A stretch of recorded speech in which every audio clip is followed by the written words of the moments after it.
Detalyadang balita dito sa Frontline Express. Tatlong bagyo sa loob at labas ng bansa binabantayan ng Pag-asa. Habagat patuloy na magbubuhos ng malakas na ulan sa Western Luzon kasama sa Metro Manila. Dahil sa malakas na buhos ng ulan, maraming probinsya lubog ulit sa baha. Sa Mindoro, ilang bahay inanod. Department of Health muling nagbabala sa sakit na leptospirosis. Mga dapat gawin kung hindi maiwasang lumusong sa baha, alamin. Sa Presinto 5, security guard sa Valenzuela binaril ang katrabaho dahil sinusumbong raw siya nito sa kanilang amo. Umpisahan po natin ang balita sa lagay ng panahon. Tatlong bagyo ang binabantayan sa loob at labas ng PAR. Wala mang direktang epekto sa panahon, pinalalakas naman ng mga ito ang habagat. Pinag-iingat ang publiko sa banta ng malawakang pagbaha. Ayon sa Pag-asa, nakataas sa red rainfall warning o matinding buhos ng ulang dala ng habagat ang mararanasan sa mga susunod na oras sa Zambales, Bataan, Tarlac, Pampanga at Bulacan. Pinalilika sa mga apektadong residente kung kinakailangan. Orange rainfall warning o malakas na buhos ng ulan naman ang asahan sa Batangas, Cavite, ilang bahagi ng Bulacan at Metro Manila. Posible po ang mga pagbaha sa mabababang lugar. Yellow rainfall warning o bahagyang malakas na ulan naman ang bubuhos sa Nueva Ecija, Laguna, Rizal at nalalabing bahagi ng Metro Manila, Cavite, Batangas, Tarlac, Pampanga at Bulacan. Apektado rin ng habagat ang Pangasinan, Occidental Mindoro, Ilocos Sur, La Union, Abra, Benguet at Oriental Mindoro. Samantala, tatlong bagyo ang binabantayan nga po ng Pag-asa. Isa na dyan ang bagyong Neneng na nasa loob ng Philippine Area of Responsibility. Ang ikalawa naman ay nasa bahagi ng West Philippine Sea, habang nasa malayong silangan pa ng Mindanao ang ikatlong bagyo.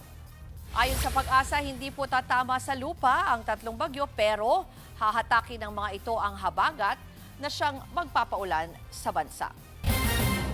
At dahil nga po red rainfall warning, lubog pa rin sa baha ang ilang bahagi ng Bataan. Kaya ang mga residente, mas lumala na raw ang sakit sa balat dahil sa hindi naman paghupa ng baha. At live mula sa bayan ng Hermosa, may Express Report si Mon Gualvez. Mon, kamusta na ba ang mga residente dyan? Ruth, nandito kami ngayon sa Barangay Daungan sa bayan ng Hermosa sa Bataan kung saan makikita ninyo dito nakapwesto yung mga bangka na sinasak na bahagi ng kanilang mga bahay na aabot pa rin na hanggang dibdib yung taas ng tubig doon sa area. Ang problema sa ngayon pabugso-bugso malaking bahagi ng Bataan dahil nga sa red rainfall warning na yan, kaya nangangamba yung mga residente rito, oras na tumaas pa yung baha at mas lumakas ang ulan dahil nga kung hindi baka dumami pa yung mga nagkakasakit nga lalo sa balat. Kahit malakas ang buhos ng ulan, nilusong pa nga rin ng ilang residente ang hanggang bewang na Daungan. Ang ilan tuloy pa rin sa pagsakay sa bangka, lalo sa mga bahay na mahigit bukod sa ito, ang tanging transportasyon na masasakyan, kailangan doon nila pumunta ng poblasyon para makabili kahit papano ng makakain. May ilang residente na imbis na karne o isda ang binili, chichirya na lamang ang gagawing stock ng pagkain para may maulam. Na natanggap, lalo't magtatatlong linggo na silang lubog sa baha. Kaya ang ilang bangkero, ito rin ang dinadaing. Pasintabi po mga mas tumatagal daw kasi na nakababad sila sa baha, mas lumala nagiging sakit nila sa balat gaya ng mga alipunga. Pakinggan natin ang kanilang mga pahayag. Hirap po talaga kasi yung agos mabilis yung masyado. Ayun, napupuno nga po kami ng alipunga. Masakit to. Bakit? Lalo sa gabi. Makati po siya na masakit. Kung uupa po yung bahay, wala po kaming alipunga. Uulam namin po, sasawsaw namin sa suka. Ito po yung budget, wala na pong pambili. Hirap po talagang alang nagtatrabaho. Ako lang po yung nagtatrabaho sa amin. Ba't di po kayo lumikas? Ay, saka po lilikas po. Hirap din nang nakikisama. Kaya hanggang tiis namin pag umulan yan. Talagang hirap na hirap po kami.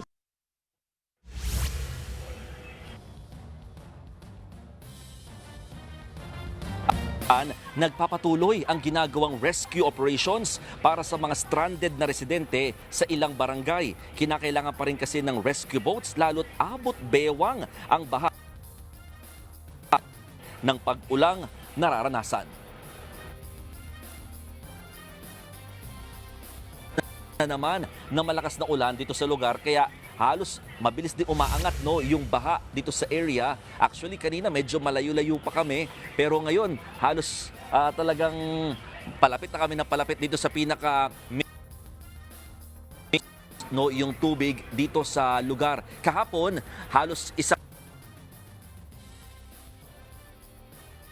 subside din yung baha. Halos hanggang talampakan na lamang. Hindi mo na madadala itong mga bangkang ito dito sa side na ito. Pero dahil sa magdamag na pag-ulan at ngayon na sa mga oras na ito ay talagang bumubuhos resulta. Magbaha na posibleng tumagal daw ang paghupa around 2 to 3 days kung magtutuloy-tuloy pa rin itong ulan. Ruth? Yan po ang Express Report ni Mon Gualvez live mula sa Hermosa, sa Bataan. Perwisyo rin po sa mga residente ang baha naman sa ilang kalsada sa Lian, Batangas. Nagpalala pa sa sitwasyon ang pag-apaw ng ilog. At live mula nga dyan po sa bayan ng Lian, may Express Report si Gio Robles. Gio, hanggang gaano ba kataas pa rin yung mga baha dyan sa lugar sa Lian? Ruth, gaya nga ng sabi mo, umapaw ang isang ilog dahil sa walang tigil na ulan sa bayan ng Lian sa Batangas. Butuhod pa rin ang baha sa bahagi ng tubig. Tumirik ang isang mga residente dahil sa baha napinsala ang ilang taniman sa bayan ng Lian. Higit 100 ektaryang palayan ang nalubog ayon sa Lian NDRRMO. Dahil nga sa epekto ng habagat, suspendido pa rin ang face-to-face classes sa halos buong lalawigan ng Batangas. Ikinatutupad ngayong araw ang modular distance learning para sa mga mag-aral. Sa bayan ng Lian, halos 100 pamilya ang inilikas o katumbas na mahigit 300 na mga residente. Pansamantala silang nananatili sa 11 designated evacuation center. Samantala, sa kalapit naman ng Nasugbu ay isinailalim na nga sa state of calamity dahil sa masamang panahon. Group mula sa bayan ng Lian, for clarification, nandito na tayo ngayon sa bayan ng Taal dahil bumabiyahe na tayo patungo sa may Batangas City. Particularly sa Port of Batangas, sa ngayon ay biglang bumuhos yung ulan, makulimlim pa rin yung panahon dahil nakataas pa rin ang red rainfall or heavy rainfall warning ng pag-asa sa bahagi ito ng Batangas. Sa ngayon, Ruth, balikan ko lang din yung kumbaga yung suspension ng mga biyahe. Dito po yan sa may Batangas Port. Kakapasok lang po ito na balita dahil po ito sa tropical depression nga Neneng ay suspendido ang biyahe as of 1 p.m. na mga fast craft papuntang Puerto Galera. At kasama po dyan yung Island Water, Galerian, Supercat at ng Roro Montenegro at Starlight. Pinapayuhan po yung mga pasahero natin na makipag-ugnayan po sa mga fast craft company para po sa inyong mga biyahe ngayong araw. Yan po ang Express Report ni Gio Robles live mula sa Batangas. Umabot na po sa 51 barangay sa Pangasinan ang nalubog sa baha dahil sa walang tigil na ulan na dulot ng habagat.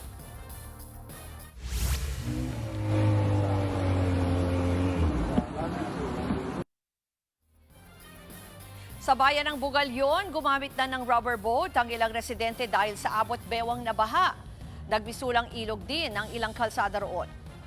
Nagtulong-tulong naman ang mga tauhan ng MDRRMO sa bayan ng Banis sa rescue operations sa bahagi ng poblasyon at Ambabaay. Habang sa malaking bahagi naman po ng Kalasyaw, pahirapan ang biyahe dahil sa baha. Sa tala ng Pangasinan Provincial Disaster Risk Reduction Management Office, higit 500 pamilya ang inilikas at kasalukuyang nananatili sa mga evacuation center.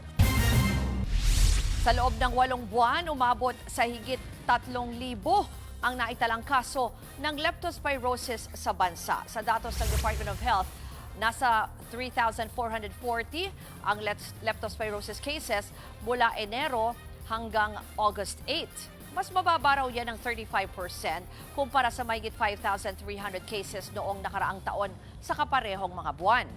Muli namang nagpaalala ang DOH sa publiko na iwasang lumusong sa baha.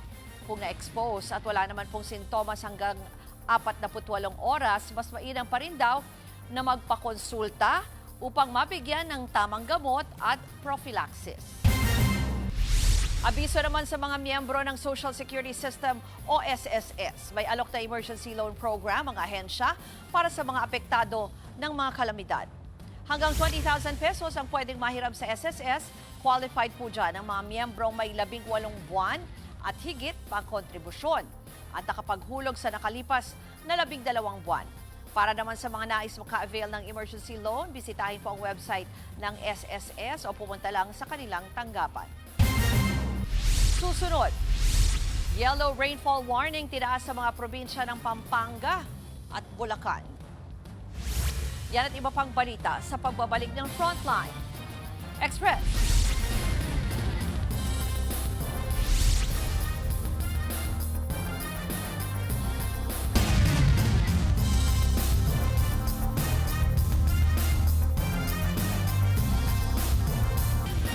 Higit 300 pamilya na ang inilikas sa San Simon, Pampanga mula nang maranasan ng matinding baha roon dahil sa habagat. At live mula doon sa Pampanga, may Express report si Dave Abuel. Dave, kamusta bang lagay ng mga evacuee dyan?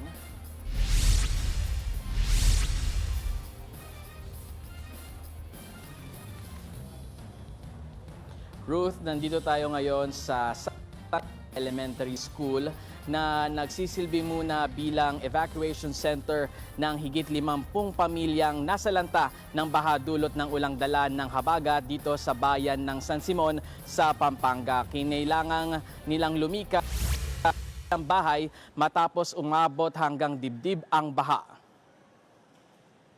Kanya-kanya ng pwesto ang higit 50 pamilyang na bakwit dito sa evacuation center ng San Simon, Pampanga. Umabot sa higit 300 pamilyang ang iniwan muna ang pansamantala ang mga binahang bahay. Pamilya ni Nanay Nida de la Cruz sama-samang lumikas kasama ang kanyang mga anak at mga apo nang mapansin na pataas na ng pataas ang tubig. Dahil taon-taon na itong nangyayari, na raw nila ang mga gamit na bibit-bitin sa evacuation center. Sapat naman daw ang supply ng pagkain at tubig. Pero aminado silang hindi sila komportable sa evacuation center. Ang pamilya naman nila Guzman, walang naisalbang gamit ng lumikas. Sinuong nila ang baha ng umabot sa dibdib ang tubig. Narito ang pahayag ng mga evacuee. Siyempre po na kumakaban na po yung namin, yung naninervyos na po ako. Kaya po inano ko yung mga pamilya ko. Niyaya ko na pong lumikas na po dito. Nakiusap po kami kay Kapitan. Ang naligtas lang po talaga namin mga damit. Damit na lang po talagang nakuha namin. Wala na po kaming gamit na iba nakuha. Nadamay na po lahat ng tubig.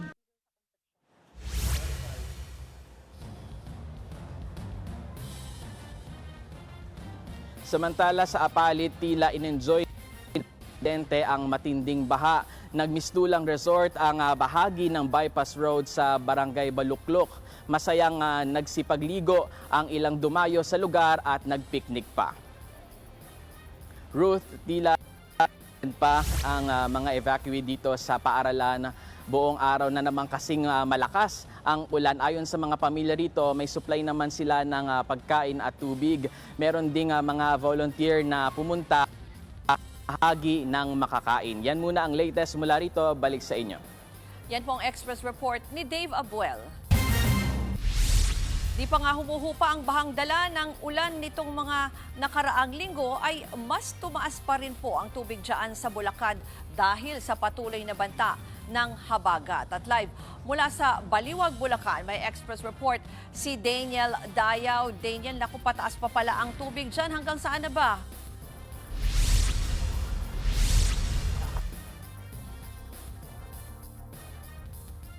Sa Baliwag, Bulacan, sa Concepcion Subdivision na ayon sa mga residente ay isa sa mga mabababang lugar kaya binabaha tuwing malakas yung ulan. So nandito tayo ngayon para kamustahin yung mga kapatid natin na ayon sa kanila ay lubog ang kanilang bahay ng 3 linggo na. Daing ng mga residente dito, ang sabi nila sa akin, bukod sa mababa na yung kanilang lugar ay parang nagsisilbing catch basin dahil dumadaan ng tubig ng ibang barangay. Dala daw ng tubig na yun ang basura kaya mas lalong nagbabara ang kanal at nahihirapan humupa ang tubig. Yung mga tao dito hindi nag-evacuate dahil mas pipiliin daw nilang bantayan ang kanilang bahay at mga kagamitan. Kaya ang ilan naabutan natin na naglilimas ng tubig. Apektado na rin daw ang kanilang hanap buhay at pang-araw-araw. Bukod pa diyan, ayon sa Baliwag CBRRMO, mayroon daw 27 evacuation centers sa iba't ibang barangay para sa mga voluntaryong lilikas.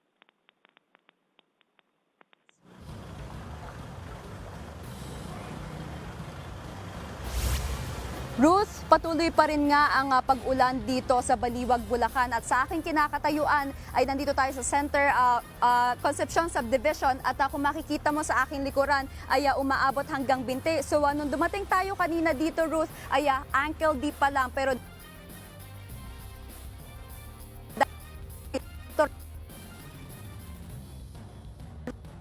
ang mangyari, sabi ng mga residente dito, umulan o hindi, after 3 weeks daw, hindi pa rin daw humuhupa ang baha. Ruth.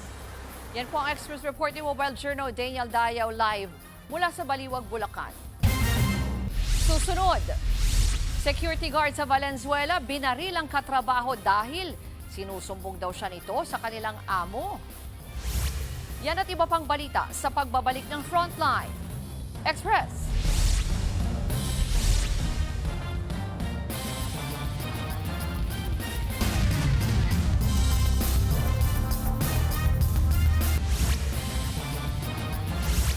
Pinag-iingat ang mga residente sa banta ng habagat sa Zambales. Nakataas po ang red rainfall warning sa probinsya na magdudulot ng malalakas na ulan. At live mula sa San Antonio, Zambales, may express report si Mobile Journal Arles de los Santos. Naku, Arles, nasaang bahagi ka ba dyan ng San Antonio? Parang medyo malakas yung alon sa likuran mo.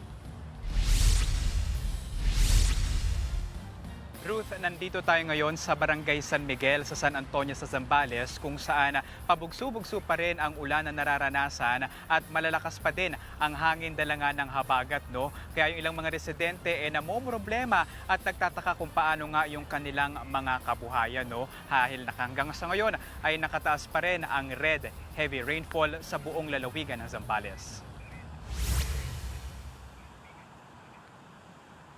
Naglalakihang mga alon ang patuloy na humuhampas sa coastal communities ng Zambales. Dahil dito, sinuspende muna ang pagpalaot, pangingisda at tour guiding sa buong probinsya. Kaya ang mga residente, kanya-kanya munang diskarte para kumita. Apektado tuloy, pati ang kabuhayan ng mga bangkero gaya ni Jeff na 2 buwan nang halos walang kinikita pero kailangan pa rin niyang bantayan ang 4 na mga bangkang ginagamit sa kabuhayan. Si Marilyn Igo naman, piniling mga lakal na lamang ng mga basura at plastik. Inanod kasi ng malakas na alon ang mga ito sa Pampanga. Pakinggan natin ang kanyang pahayag. Tiyaga-tiyaga na lang po kami nagpupulot, sir. 2 linggo na. Para lang may pambili yung mga bata ng pagkain. Gusto ko na po, sir. Bumuti na po yung panahon para makabalik na yung asawa ko sa trabaho, sir.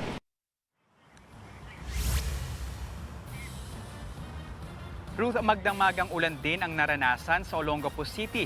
Inanod tuloy ang mga bato at putik sa kalsada. Nagdulot yan ng bahagyang pagbagal ng trapiko ang residente namang si Jojo.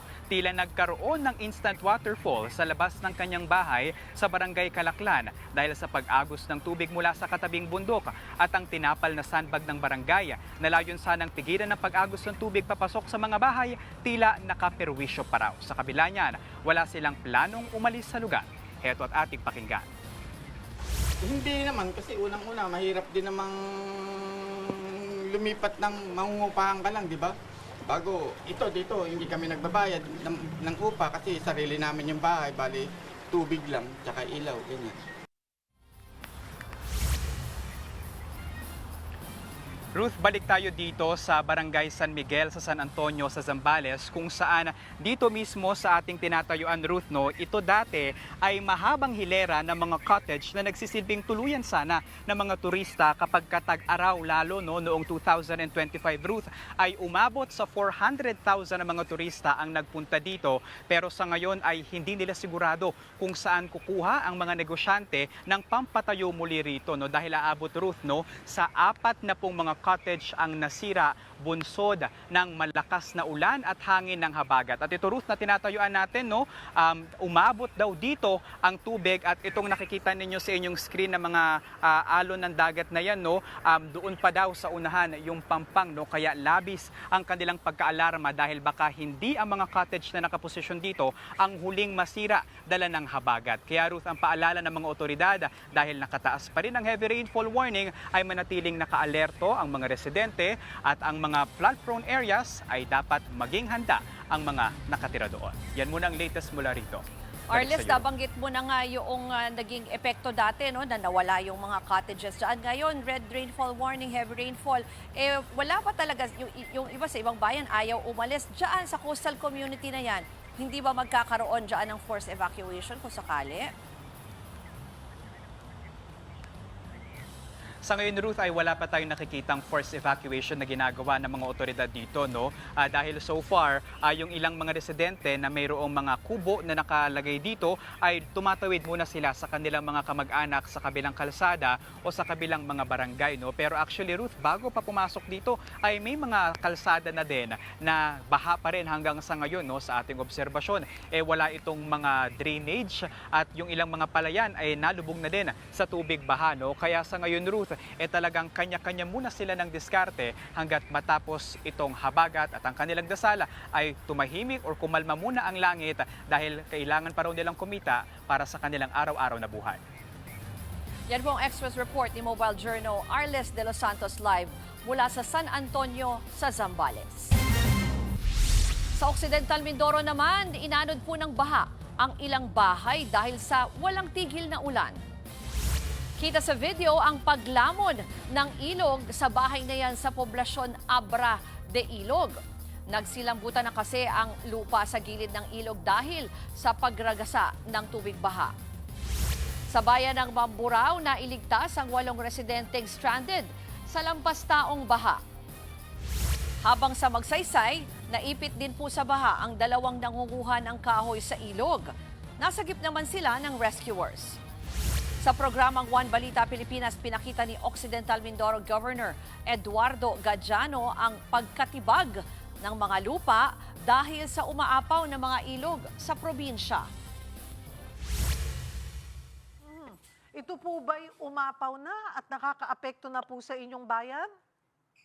O, andun yung isang bahay na bumagsak sa dulo. At ito yung bahay sa harapan ko, nakakang na rin. Ay! Nakahang na rin siya. Opo. Actual nito, natipag na yung mga puno na tumba na dito. Ayun, dinadivert nung backhoe yung tubig. Sigurong side na ito yung may funding. Siguro may propose din doon na magyan din siguro. Pero wala pa ngayong hindi pa, wala pang funding or hindi pa siya. Sa Oriental Mindoro naman, patay sa landslide ang isang motorista sa bayan ng Puerto Galera. Inaayos lang daw ng biktima ang parking ng kanyang motor nang gumuho ang lupa mula sa bundok. Nahukay po ang kanyang katawan pagkalipas ng ilang oras pero hindi na nakaabot ng buhay sa ospital. Sa bayan naman po ng Nauhan kung saan pumutok ang ilang ghost flood control projects, umapaw na rin ang maraming ilog. Panawagan ngayon ng lokal na pamahalaan, huwag isantabi ang napurnadang mga programa kontra baha ng dahil lang sa flood control scandal. Sana tapos na ito. Budget season na naman. Sana hindi ganun kadali makalimutan ng bayan na may problema pa rin. Habang nagkakagulo sa usapin ng accountability, nananatili pa rin kaming lubog sa tubig. While they're doing the investigations, sana na sasabayan ng pagsusolve ng problem. Marami pang aabangang balita sa pagbabalik ng Frontline Express.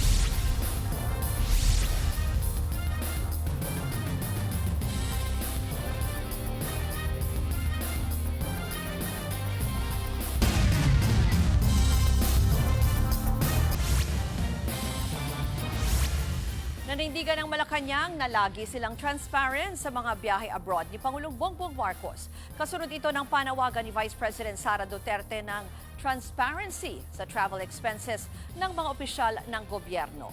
Para sa detalye live mula sa Malacanang, may Express report si Maricel Halili Mase. Ano pa ba ang ibang sinabi ng Malacanang tungkol dito sa panawagan ni VP Sara? Ruth, sabi ng Malacanang dapat paalalahanan na si Vice President Sara Duterte na isa siyang opisyal ng pamahalaan kaya natural lamang na ipapaalam sa publiko kung meron mang ibinibigay sa kanya na travel authority at kaakibat nito yung kanya mga travel expenses, especially na umaabot ng 7 million pesos yung ginagastos mula sa government fund, pambayad sa kanyang security at iba pa niyang personnel kada raw bumabiyahe ito sa ibang bansa. Yan ang ipinunto ni Palace Press Officer Claire Castro kasunod ng palitan nila ng mga salita kagabi. Kagabi kasi, naglabas ng pahayag itong si VP Sara na kinukwestiyon yung muling pagsasapubliko ng Malacanang tungkol dito sa kanyang travel authority patungo dapat sa Japan mula August 19 hanggang 24 dahil nalalagay daw sa alanganin yung kanyang mga security. Na-call out pa nga niya yung ilang mga media organizations dahil inilabas daw agad itong balita tungkol sa kanyang travel authority kahit hindi man lang na-verify. Apparently, binawi daw pala kasi ni Vice President Sara Duterte ang kanyang plano na dapat ay patungo sa Japan. Ang paliwanag naman ni Yusek Claire Castro, yung approval o yung pagbibigay ng travel authority kay VP Sara ay ibinigay sa kanyang tanggapan ng August 17. August 18, binawi daw ito ni VP Sara pero mga bandang alas 6 na ng gabi nakarating sa tanggapan ni Yusek Claire Castro. Wala naman daw silang inilalabas na impormasyon dito. Nagkataon lamang daw na may mga kapatid tayo sa media na nagko-confirm kung totoo ang travel authority, kaya kinumpirma naman daw ito ni Yusek Castro. Pagdating naman doon sa hirit ni Vice President na kung ganyan naman pala ang pilosopiyo o ang prinsipyo ng Malacanang, inaasahan daw ni VP Sara na dapat lahat ng opisyal ng gobyerno, including the Office of the President, maglalabas din ng impormasyon kada merong travel authority sa sinumang opisyal under the Office of the President, kabilang na nga dyan yung kanilang mga travel expenses. Ang tugon naman dyan ni Yusek Castro, kaya nga daw merong press conferences every after the foreign trip of the President exactly for the same reason. Gusto daw nilang maging transparent at ipaalam sa taong bayan kung ano ang nangyari sa mismong biyahe ng Pangulo. Pakinggan natin yung sinabi ni Yusek Claire Castro. Lagi naman po transparent ang Office of the President pagdating po sa pagbabiyahe. Nakikita niyo po kung ano ang nangyari sa mga foreign trips, official visits, working visits ng ating Pangulo. Hindi po yan nakatago. Hindi po yan itinatago. Kung sino yung nagdidiman ng transparency, dapat maging transparent din siya sa kanyang mga activities. At patungkol sa budget, hindi rin po ito tinatago. Kompletong resibo, walang peke, walang ilyas. Maaari po itong makita at ito naman po ay nai-report na rin po sa COA. Ruth, tungkol naman doon sa reaksyon ng Malacanang sa naging pahayag ng Alliance of Concerned Teachers na nagkukwestiyon bakit yung mga guro pa daw yung sinisisi ni Undersecretary Claire Castro sa mga nangyayaring karahasan sa mga paaralan.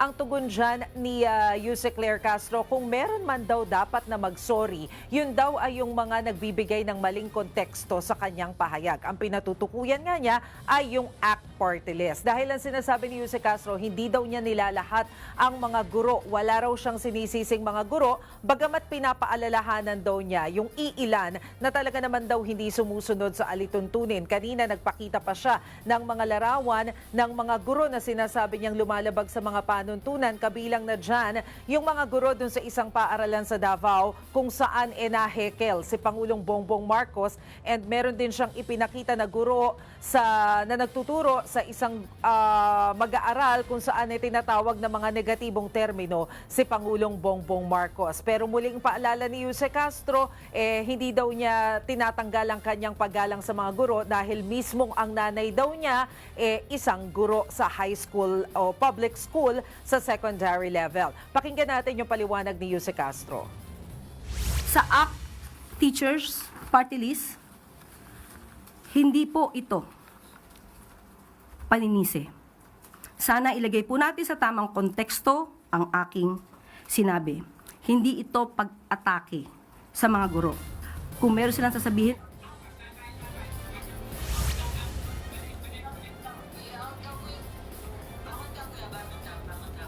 Ruth? Yan po ang Express Report ni Maricel Halili live mula sa Malacanang. Marami pang aabangang balita sa pagbabalik ng Frontline. Express!